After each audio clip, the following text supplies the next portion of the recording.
Alors,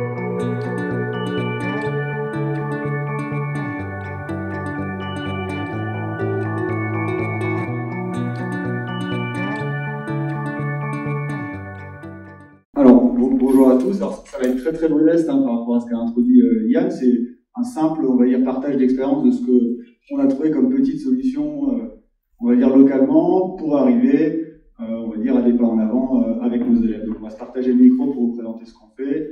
Et puis, je vais dire, surtout à la fin, les questions qu'on se pose. Et il y a peut-être plus de questions qui se posent à la fin que de solutions qu'on pense avoir trouvées. Alors, du coup, on propose un projet en athlétisme, parce que c'est une activité qui n'est pas forcément très prisée par les élèves, par certains en tout cas. Donc, on est parti de différents constats, et donc surtout d'une réunion d'équipe en janvier 2017, autour de la programmation et de la répartition de cette activité sur les différents niveaux. Voilà, on s'est interrogé là-dessus. Évidemment, les programmes de PS, ils tendent vers des épreuves combinées, donc on s'est dit qu'il fallait qu'on se base un peu là-dessus pour proposer quelque chose de plus motivant pour les élèves. Et puis, il y avait à ce moment-là une politique d'évaluation commune dans l'établissement, c'est-à-dire que pour préparer aux épreuves du DNP en 3e, le collège proposait en 4e de faire des devoirs communs dans toutes les matières. Et dans le programme proposé, n'apparaissait ni le PS, ni l'éducation musicale, ni l'art plastique. Donc on s'est dit, pourquoi pas nous? Voilà, donc on a réfléchi, on a commencé à réfléchir à une évaluation commune sur ce niveau 4e. Et puis, donc, pour choisir les épreuves qu'on allait utiliser, on s'est appuyé sur la campagne de la Fédération française de cardiologie, sur la baisse des performances en 800 mètres. Donc voilà, c'était la fiche là, vous venez de voir. Le constat, donc, c'était qu'en 1971, un enfant courait 800 mètres en 3 minutes en moyenne, et qu'en 2013, pour cette même distance, il lui en fallait 4. Donc on s'est dit, on va partir sur une épreuve de 800 mètres au centre de cette évaluation commune, pour voir ce qu'il en est, voir si nos élèves, effectivement, rentrent dans cette moyenne de 4 minutes sur un échantillon quand même assez large, puisqu'on est un gros collège, donc on a pas mal d'élèves. Donc le concours qu'on a décidé de mettre en place, on a une centaine d'élèves en barrette sur 2 heures. On fait des barrettes de 4 classes, on a des classes de SECPA, donc ça diminue un petit peu l'effectif. Donc on a 3 classes de général, une classe de SECPA mise en barrette sur 2 heures de PS. On leur propose un 800 mètres obligatoire et on fait des séries de niveaux pour l'évaluation. Donc environ 10-11 séries en fonction des effectifs réels. Et donc ces séries, elles sont basées sur les records personnels que chaque élève a établis pendant le cycle. Et ensuite, on propose 3 autres épreuves, lancer de poids, 40 mètres haies et saut en hauteur. Et parmi ces 3 épreuves, ils en choisissent 2 le jour de l'évaluation. Ils ont 800 mètres obligatoires, plus 2 épreuves parmi les 3 qui leur ont été enseignées pendant le cycle. L'organisation, du coup, je l'ai déjà un peu dit, on a 4 classes en barrette, 3 classes de général, une classe de SECPA. On a 12 leçons, donc c'est un cycle qui est long. Et on a environ 1h45 de pratique sur chaque leçon.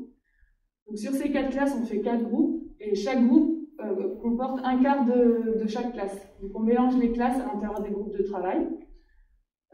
Nous, les enseignants, on installe un atelier, une épreuve, et on s'occupe de cette épreuve sur toute la séquence. Donc on choisit chacun une épreuve, et ensuite on gère l'enseignement sur toute la séquence. Les élèves, eux, ils s'entraînent sur 2 épreuves par leçon, sur les 8 premières leçons. Donc les groupes tournent, évidemment il y a 4 groupes, donc sur une leçon, 2 groupes font 2 épreuves, et la semaine d'après ils font les 2 autres. Donc sur 8 leçons, ça fait 4 entraînements sur chaque épreuve, environ 3 leçons. Alors, après ces 8 leçons, on fait 2 leçons de spécialisation, durant lesquelles ils passent déjà sur leurs 800 mètres en série par rapport à leur record, donc ils se confrontent à des élèves du même niveau. Et ils choisissent leurs 2 épreuves. Donc là, ils ont 2 leçons pour se caler, ils ont le droit de se tromper sur le choix de leur épreuve et de voir sur la 2e leçon comment ils peuvent réguler ça. Et donc, on a une séance d'évaluation où là, ils choisissent leurs 2 épreuves, elles sont fixes. Et on essaye d'avoir un repli. Quand il n'y a pas de séance pour sauter, on arrive à avoir une 2e séance d'évaluation, mais pas tout le temps. Alors sur l'évaluation, ce qu'on visait, on a choisi 2 attendues de fin de cycle du champ 1, qu'on essaye de lier après avec 2 domaines du socle. On a essayé de faire au plus simple. En gros, le domaine 1.4, on a cibler que sur l'élément signifiant pratiquer les APSA, et on s'est dit que nous, pratiquer les APSA, ça allait se révéler à travers les performances qu'ils allaient produire. Parce que c'était un côté, les textes parlent de performance optimale, on a souvent travaillé sur des performances auto-rapportées aussi, mais on trouvait que c'était important aussi de se comparer à une référence, de voir ce qu'on valait par rapport à ça. Et donc on a gardé ça, cette balance performance, à travers un barème qu'on a, on va dire, constitué nous-mêmes, et on y reviendra un petit peu plus tard. Et ensuite, c'est ce qui est écrit en dessous, on est revenu un petit peu sur la définition de PRMU sur la performance et la compétence, le lien entre les deux. C'est ce qui est écrit en bas. Donc, la compétence, c'est une condition, c'est la condition d'une performance, elle la rend possible, non aléatoire et prévisible. En gros, que la compétence est une promesse de performance. Donc, en se basant là-dessus, on s'est dit, l'élève qui va être compétent, si je fais des mesures régulières de ses performances vont en théorie augmenter, et puis quand il va être proche de son record, quand on l'aura bien fait progresser, il va arriver à un plateau. Et donc sur ce plateau-là, c'est là où on est sur le côté non aléatoire, prévisible, je sais à peu près le domaine de performance que je suis capable de produire. Et donc on s'est dit d'évaluer l'autonomie, l'implication, l'organisation de l'élève en le regardant comme ça, on dit on va se baser sur la performance qu'il nous produit. Et si le jour de l'évaluation, il est dans un domaine de performance qui est très très proche de son record, eh ben, par inférence, on se dit, il a bien fait toutes les démarches, il a bien planifié son travail, il a mis en œuvre des capacités nécessaires pour se transformer, il se connaît parce qu'il a été capable de performer le jour J. Et donc, c'est comme ça qu'on évalue aussi le domaine 2 sur l'organisation du travail personnel. Alors, rapidement, là, sur l'évaluation, je ne vais pas décrire tout le tableau, il n'y aurait pas d'intérêt. Juste au niveau de la conception, donc c'est notre évaluation sur le premier domaine et sur la performance pure. Donc on retrouve nos 4 épreuves et les 4 niveaux de compétences donc attendus dans les programmes. Ce barème, il faut savoir que c'est nous qui l'avons créé en fonction des performances, des relevés de performance sur les 4 années, en fonction de ce que les gamins ont fait. Donc voilà, on peut retrouver aussi donc, sur l'évaluation du deuxième domaine, là aussi notre petit tableau d'évaluation, où là on se base sur l'écart au projet, l'écart au record. Donc comme vous l'a dit Guillaume, on a pu mesurer les performances des élèves souvent en faisant des relevés très, très souvent de leurs performances. Du coup ça nous permet à la fois d'établir le barème, mais aussi d'avoir des records d'élèves qui évoluent de séance en séance. Et comme on atteint pour la plupart un plateau en fin de cycle, du coup, on peut évaluer du coup, leur performance par rapport à cet écart au record. Donc rapidement, quelques chiffres. Donc en lancer de poids, on se rend compte que la meilleure performance est de 11 mètres pour un effectif de 100 élèves, et on a une moyenne de 5,75 m. Et en 800 mètres, donc on avait 2 groupes, puisqu'on fait plusieurs séries. Et donc, on se rend compte que les performances, sont quand même, il n'y a pas de surprise, mais elles sont quand même très hétérogènes. On peut avoir 2,37 au 800 mètres, donc ce qui est quand même plutôt, pour les athlètes qui connaissent un petit peu, c'est quand même plutôt performant. Et on peut aussi monter à plus de 7 minutes pour les élèves les plus en difficulté. Alors, si on se base aussi sur le deuxième domaine, donc sur l'écart au record, on constate que pour la plupart des élèves, ils battent 51 élèves sur 88 battent leur record le jour de l'évaluation. Donc voilà, c'est intéressant, on peut se poser un peu la question du pourquoi, on en parlera plus tard. Pareil sur le groupe B, 55 élèves battent leur record, et d'autres sont à moins de 5 secondes de leur record, 58. Donc voilà. Et sur le groupe B, donc là, même chose, on a 28 élèves à moins de 5 secondes de leur nouveau record, ce qui veut dire que comme eux, il y a eu 2 séances d'évaluation de capodrophie, on se rend compte que même à la deuxième séance d'évaluation, le record de l'évaluation numéro 1 est aussi battu. Alors du coup, on se pose la question des progrès par rapport à nos élèves, c'est quand même pour ça qu'on est là. Donc on se rend compte que les élèves améliorent leur performance dans chaque épreuve, tout au long de la séquence. Et donc du coup, on se pose la question, enfin, ça leur permet de donner du sens à ce qu'ils font, et du coup c'est visible aussi, ils ont directement un retour sur ce qu'ils ont fait, et ils se rendent compte aussi que petit à petit ils progressent au cours de la séquence. Alors si on prend l'exemple de l'élève qui était en difficulté, entre guillemets, qui a mis 7 minutes 50 pour le 800 mètres, et ben, pour sa première séance, il était à 600 mètres, il n'était même pas capable de courir 800 mètres. Puis la séance suivante, il met 10 minutes, ensuite 9 minutes, et il finit à 7 minutes 50.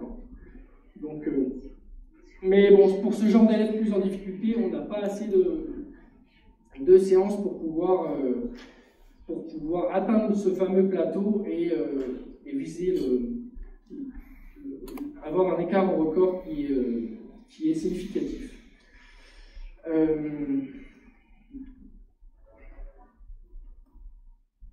Ça, je vous en ai parlé juste avant, donc on disait que la plupart des élèves battent le record le jour de l'évaluation. Donc du coup, on est plutôt optimiste par rapport à cette épreuve. C'est aussi pour ça qu'on continue à la faire tous les ans. Donc on se rend compte que les performances, enfin, il y a de réels progrès chez nos élèves, sans doute en leur signifiant, en leur montrant leurs performances qu'ils réalisent à chaque séance. Les élèves ont la possibilité de faire des choix, puisque sur les 4 épreuves, ils doivent en éliminer une, donc du coup, ça leur permet aussi soit de ne pas travailler du tout dans une épreuve, mais voilà, ils ont choisi de le faire, pourquoi pas, soit aussi peut-être de mieux se connaître, et du coup d'être capable de dire, je suis bon en lancer de poids, je suis très mauvais en son hauteur, donc du coup, dans mon évaluation, je vais choisir d'éliminer son hauteur. Et on constate aussi que, alors, est-ce que c'est ce système de fonctionner en autonomie où les élèves vont tourner sur les ateliers? On ne sait pas trop, mais en tout cas, peu d'élèves font l'impasse, on les sent quand même motivés, on n'a pas beaucoup de stratégies d'évitement, donc, et on a des performances à chaque séance. Donc, d'où ce qu'on disait tout à l'heure sur le fait que les élèves progressent à chaque séance, et on l'a vraiment. Enfin, c'est écrit puisqu'on relève leur performance systématiquement. Alors, on a formulé quelques hypothèses sur les facteurs de réussite de nos élèves. Donc, le fait d'être en autonomie, donc comme ils choisissent leur activité, comme ils choisissent l'ordre d'enchaînement, on leur impose un horaire de passage sur les séries de 800 mètres.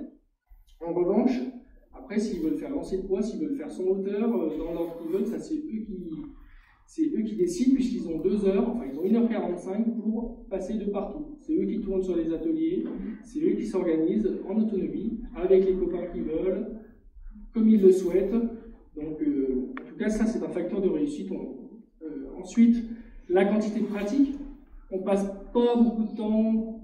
Si on était un enseignant seul pour enseigner, si on faisait de haies, hauteur et 800 mètres, il faudrait ranger les haies, ensuite installer le tapis de hauteur, etc. Là, comme on a un enseignant qui gère une activité et c'est les élèves qui tournent sur ces activités, on ne perd pas de temps sur le matériel et c'est aussi plus simple pour nous puisqu'on va gérer le collègue qui gère course de haies pendant la séance, et il va faire les mêmes situations, enfin des situations adaptées, mais avec les élèves à chaque fois. Le fait aussi d'avoir, on trouve qu'il y a une émulation sur les épreuves, de mettre les élèves en série pour les 800 mètres qui courent avec des élèves de leur niveau, avec des copains qui ont à peu près les mêmes performances, du coup ça les tire vers le haut, ils vont se tirer la bourre le jour de l'évaluation, ils vont chercher à gagner cette série. Et enfin, sans doute, un repère de progressivité sur les performances des élèves, leur donner à chaque séance ou presque une performance qu'ils puissent comparer à la fois d'avant, qu'ils se rendent compte que finalement, en se bougeant un petit peu, en pratiquant, en s'investissant, ils progressent. Et ça, c'est sans doute un retour direct sur ce qu'ils font et surtout sur les progrès qu'ils ont de séance en séance.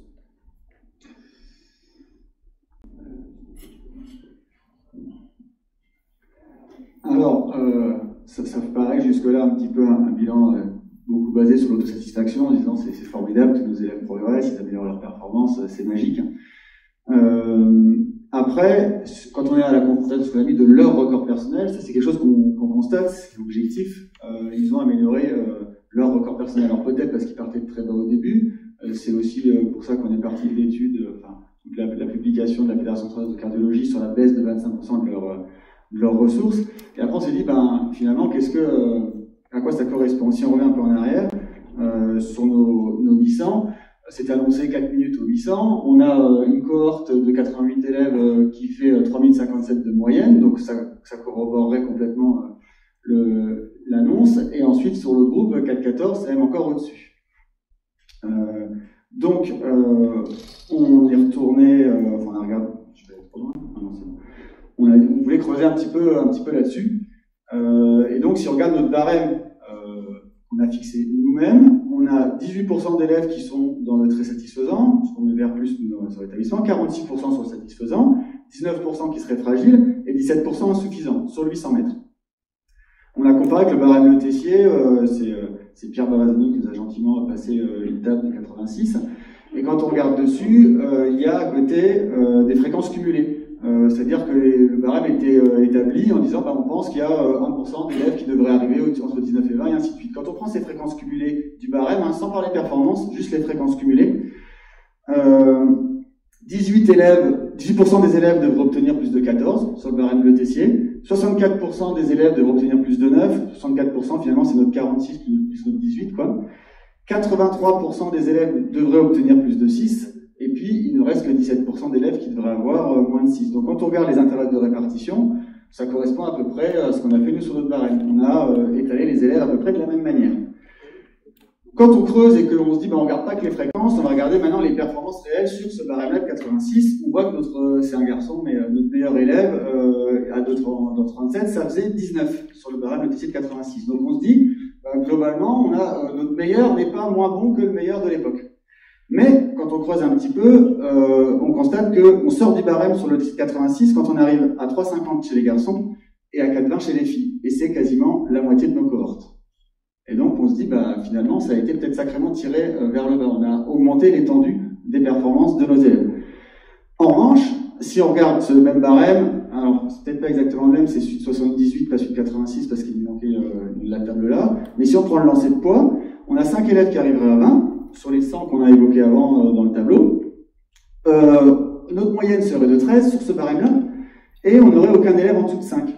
Ça veut dire que sur le lancer de poids, on n'a pas du tout le même pattern, c'est l'inverse. On aurait des résultats pareils pour nos meilleurs qui seraient identiques, mais là on aurait une compression de l'étendue, puisque personne n'ira en dessous de 5, alors qu'avant on avait la moitié qui était en dessou de 0. Donc on se dit, déjà, ça nous pose question, on se dit, on n'a pas du tout la même chose sur un 800 ou sur un lancer de poids avec nos élèves. J'ai un petit peu anticipé, mais c'est pas grave. Tout ça, je vous en ai déjà parlé. Et après, on s'est dit, si on revient sur l'étude de référence, qui est de Graham Tomkinson, là, c'était la référence sur la Fédération française de cardiologie.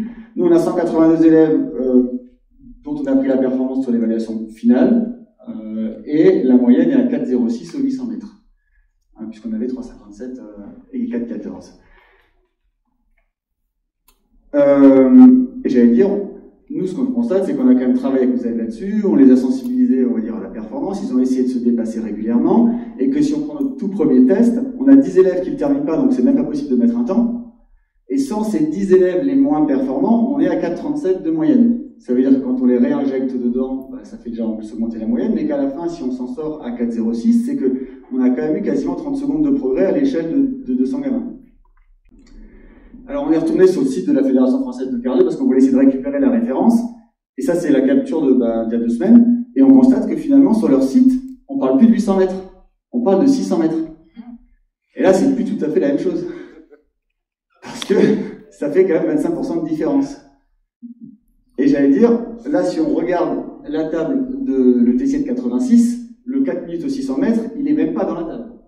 Ça veut dire que si on a une moyenne qui est même pas dans la table, ça veut dire qu'on serait intégralement en dessous. Donc on s'est dit, ça coince, si on pouvait creuser un peu avec nos élèves, et on les a remis sur un 600, parce qu'ils ont fait ça pendant 8 semaines au 800, on s'est dit, ils sont chauds, et ils nous ont fait 3 minutes 06 de moyenne au 600 mètres.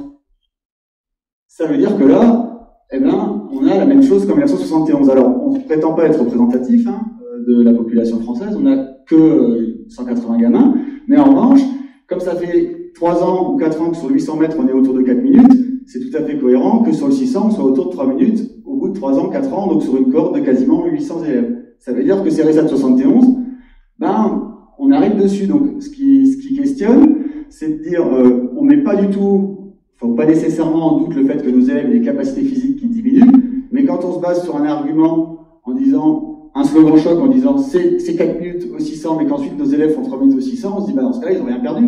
C'est magique, on n'a pas besoin de faire plus, en EPS. On a fait le test avec une autre classe en se disant, bah, c'est les troisièmes, ils ont eu le confinement, ils n'ont pas pratiqué, ils ont fait que du distanciel toute la fin de l'année, ils ont les vacances d'été, ils prennent avec gymnastique sportive, je dis pas que c'est pas une activité cardio, mais on va dire qu'on les a pas fait courir sur du 800 pendant 1 mois et demi. On les fait passer dessus un jour en disant, sans les prévenir, aujourd'hui allez on s'échauffe, puis derrière on fait un 600, et ils nous font 3007 de moyenne, avec à l'intérieur, on n'a enlevé aucun élève, et dans cette classe-là, on a 4 élèves en surpoids. Et donc, on se dit, bah, même avec des élèves en surpoids, on est aussi sur ces standards-là. Donc, on n'a aucune certitude, mais on a des questions en se disant, mais comment ça se fait que, quand on fait passer vraiment les tests, on se retrouve avec la même chose? Donc, on en arrive à notre conclusion. Du coup, sur l'organisation elle-même, on est plutôt content des résultats qu'on obtient, même si on ne sait pas exactement pourquoi, mais en attendant, ça marche. Donc, du coup, on sait que le contexte de pratique, il est harmonisé pour tout le niveau de classe. On sait que les conditions d'évaluation sont exactement les mêmes, ce qui n'est pas forcément le cas, même si on a des évaluations communes dans beaucoup d'APSA. Voilà, là, au moins, on les met en pratique de la même façon. Donc, on aimerait bien élargir ce dispositif à l'ensemble des classes. Après, ça crée des grosses contraintes d'emploi du temps, etc., de mise en barème des classes. Du coup, c'est compliqué. Mais au vu des résultats et de l'engagement des élèves, il nous paraît être intéressant d'élargir un peu ce système d'évaluation.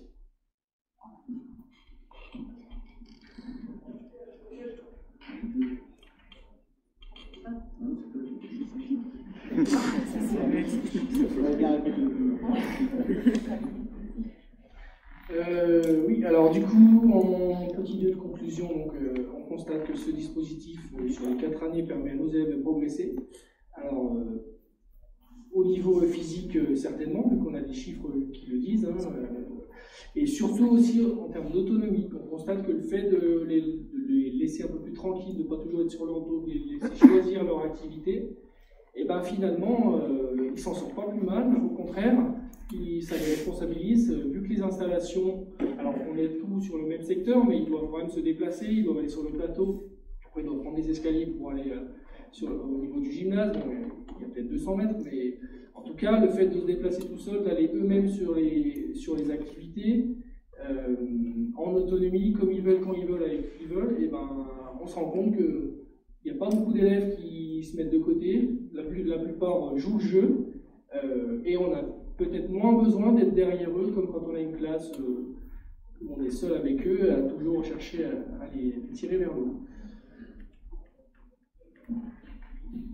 Donc ensuite, en essayant de replacer la performance de nos élèves par rapport à un contexte plus large, soit on va dire un contexte national, on va dire, ou mondial, hein, parce que l'étude de Graham Tomkinson, c'était une méta-analyse sur, on va dire, je crois, plus de 13 000 études sur l'ensemble de la planète.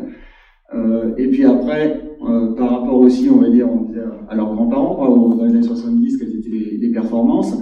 Et là, on n'arrive pas vraiment à se faire un avis, on se dit peut-être biaisé par notre contexte local. En tout cas, notre satisfaction, on va dire, sur le plan local, on n'arrive pas à la faire coïncider avec ce qu'on peut voir globalement sur des contextes plus larges. Merci.